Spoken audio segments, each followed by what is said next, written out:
रामू एक गरीब मजदूर था जो अपनी दूसरी पत्नी तारा और बेटी नेहा के साथ रहता था। जब नेहा 10 साल की थी तभी उसकी माँ की मृत्यु हो गई और उसके पिता ने दूसरी शादी कर ली। उसकी सौतेली माँ तारा नेहा पर बहुत अत्याचार करती थी। जब से तारा इस घर में आई थी तब से इस घर में उसकी ही चलती थी। अब तो रामू भी तारा के हाथों की कठपुतली बनकर रह गया था। तारा हमेशा ही नेहा को परेशान किया करती थी।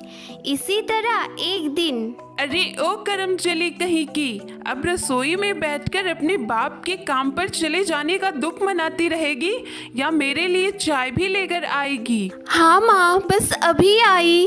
अब नेहा सारा काम छोड़कर सबसे पहले अपनी माँ तारा के लिए चाय लेकर आती है और वहीं खड़ी हो जाती है।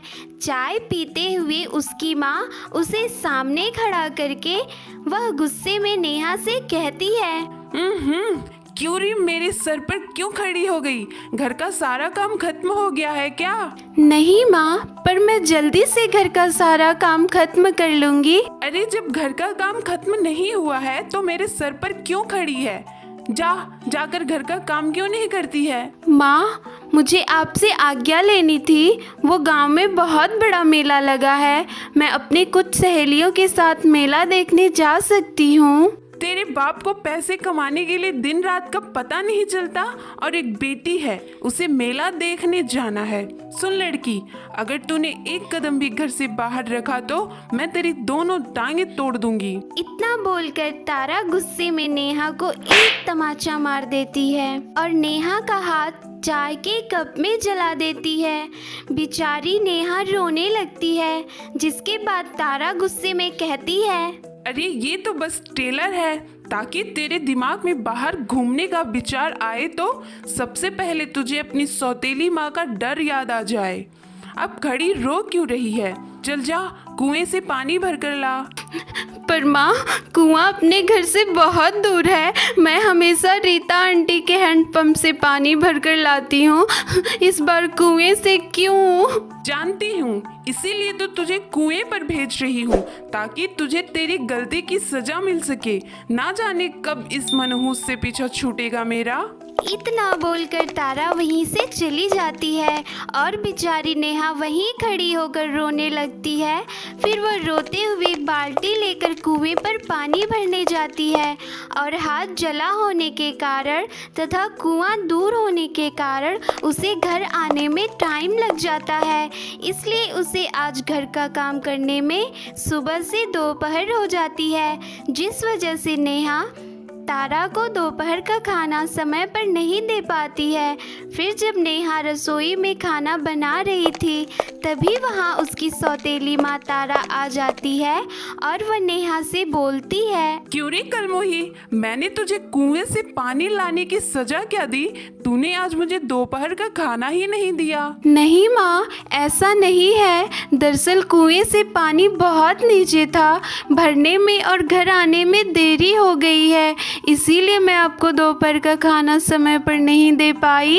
यह सुनते ही तारा का गुस्सा और बढ़ जाता है। वह नेहा का हाथ मड़ोड़ते हुए कहती है, समंदर में रहकर मगरमच्छ से बैर नहीं किया करते। मेरी सौतेली बेटी, आज तूने मुझे दोपहर का खाना लेट दिया है ना, अब मैं तुझे 2 दिन तक भूखी रखूंगी।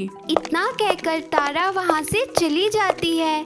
जब शाम को रामू घर पर आता है तब नेहा अपने पिता को खाना देती है और रामू नेहा का जला हाथ देख लेता है और वह नेहा से कहता है, नेहा बेटा, तेरा हाथ कैसे जल गया है? रामू की यह बोलते ही वहीं खड़ी तारा नेहा को आग दिखाती है, जिसके बाद नेहा अपने पिता से झूठ बोलती है। ये तो मैं काम कर रही थी बापू, इसीलिए हाथ जल गया। आप खाना खाइए ना। अरे देखिए ना, मैंने कितनी बार बोला है नेहा को कि घर का कुछ काम मुझे भी करने दिया करे, पर ये तो मेरी सुनती ही नहीं है। रामू सब कुछ समझ जाता है। यह घाव नेहा को किसी और ने नहीं बल्कि उसकी सौतेली माँ ने दिया है। पर रामू कर भी क्या सकता था, पूरे घर में तारा की ही चलती थी। अब वह नहीं चाहता था कि उसकी एक छोटी सी गलती की सज़ा उसकी बेटी नेहा को भुगतनी पड़े। और अगली सुबह फिर से फैक्ट्री के लिए निकल जाता है। रामू के जाते ही तारा नेहा के पास जाती है और वह नेहा से बोलती है, मैं अपनी सहेली माया के साथ बाजार घूमकर आ रही हूँ। जब तक मैं घर आऊँ तब तक सारा काम खत्म हो जाना चाहिए। माँ, आप घर के कामों की चिंता मत करिए, मैं आपके आने से पहले घर का सारा काम खत्म कर दूंगी। कुछ देर में तारा सज धज कर बाजार के लिए निकल जाती है, तो वहीं दूसरी ओर बेचारी नेहा घर के कामों में लग जाती है। तभी उसे किसी बूढ़ी औरत के चिल्लाने की आवाज़ आती है, बचाओ बचाओ। इतना सुनते ही नेहा तुरंत घर से बाहर आती है, तो वह देखती है वहाँ एक बूढ़ी औरत कीचड़ में गिरी पड़ी है। नेहा जल्दी से उस बूढ़ी औरत के पास जाती है और उसे उठाते हुए उससे बोलती है, अरे अम्मा, आप ठीक तो है ना? हाँ बेटा, मैं तो ठीक हूँ। बिटिया, क्या तुम मेरी एक सहायता कर सकती हो? हाँ अम्मा, क्यों नहीं, बताइए क्या करना है। अरे बिटिया, मेरा घर यहीं पास में है। क्या तुम मुझे मेरे घर तक छोड़ दोगी? मेरे कमर में बहुत दर्द हो रहा है, मैं अकेले घर नहीं जा सकती। बूढ़ी औरत के कहने पर नेहा उसे मना नहीं कर पाती है और उसे सहारा देते हुए उसके घर ले जाती है। और वह बूढ़ी औरत नेहा को कुछ देर अपने घर पर रोक लेती है। कुछ समय बाद जब नेहा अपने घर जाती है तो वह देखती है कि उसकी सौतेली माँ तारा पहले से ही घर आ गई है, जो गुस्से से तिलतिलाई हुई है। नेहा को देखते ही तारा उसे मारने लगती है। कई चाटा मारने के बाद वह गुस्से में नेहा से कहती है, क्यों रे, मैंने तुझे बोल रखा था ना घर में रहने को और घर का सारा काम करने को। माँ मुझे माफ़ कर दीजिए, मैं वो बूढ़ी अम्मा का दर्द नहीं देख सकी, इसीलिए उन्हें छोड़ने के लिए घर चली गई। तुझसे इस बूढ़ी अम्मा का दर्द देखा नहीं गया ना?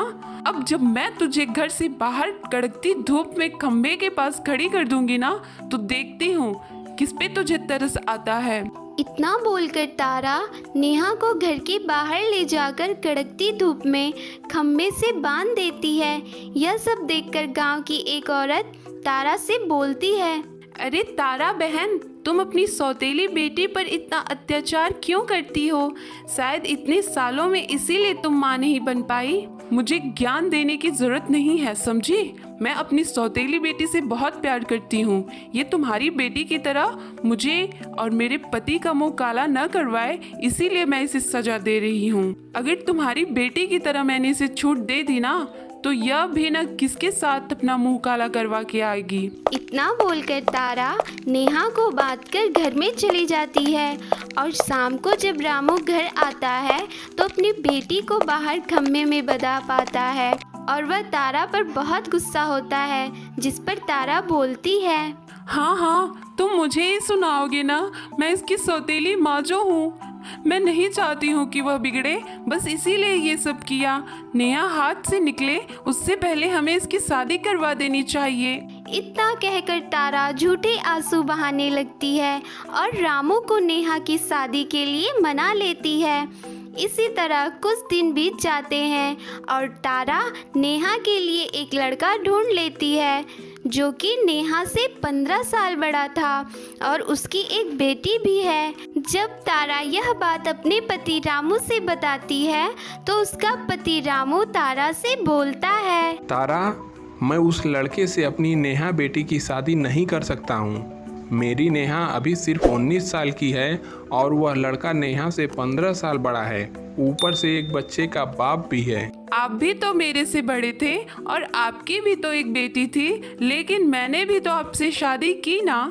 दरअसल तारा एक नंबर की लालची औरत थी, उसे तो बस पैसों से मतलब था और नेहा की शादी उस लड़के से करवाने पर उसे काफ़ी पैसे भी मिलने वाला था।